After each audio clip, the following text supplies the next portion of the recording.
We end where we begin, 90 total reps to close out the quarterfinals. We break down the fifth and final test next.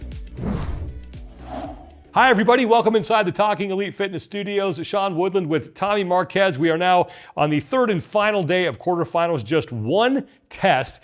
And there's a lot of pulling in this one. Yeah, a lot of pulling, a lot of grip, a lot of upper body taxing, particularly when it comes to the grip and how it's going to interfere with the rest of the test.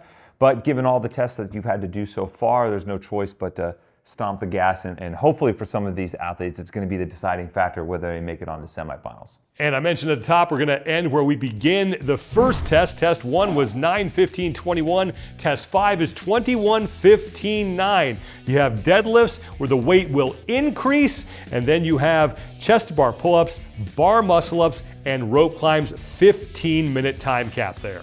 Competition director Adrian Bozman said quarterfinals are supposed to be tougher and more pressure-packed.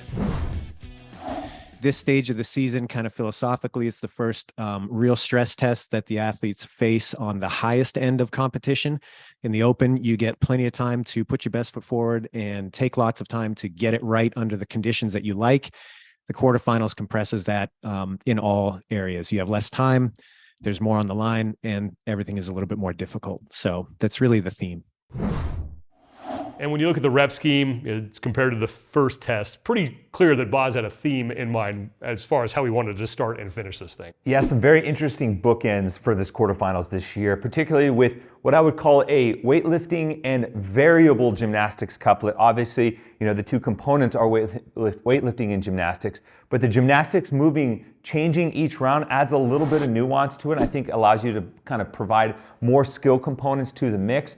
And I also think it changes the stimulus just a little bit, so there's not as much direct interference, but pulling in different planes and adding a little bit more movement throughout the gym to kind of mix up the test as a whole, and very sneakily inputting some tests where you might be limited with only 5 across the board. Let's go micro before we go macro here and just talk about the test itself. Athletes who you think will do really well here. I think this is perfect for Patrick Vellner. I think he's one of the best pullers off the floor when it comes to deadlifting. He's got the deadlift endurance, and then he's tremendous with his grip strength and being able to do upper body pulling movements under fatigue. You think things like from the Rogue Invitational with the mule and how he's done well with some of those odd object stuff, pulling heavy deadlifts and then going into muscle ups.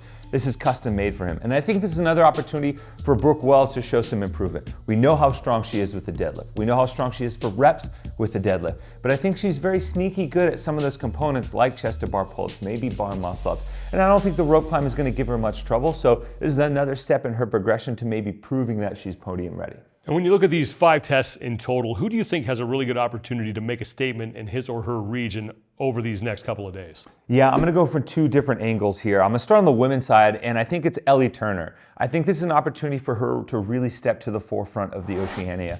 And you look at who's not there now. Tia-Clair Toomey, Cara Saunders. You'd have to go back to 2014 before one of those 2 women weren't the front runners coming into the qualifying stages. That was Danae Brown, by the way, so it seems like an eons ago. But this is an opportunity for her to step up and really hit one out of the park and be the woman in Oceania for this season.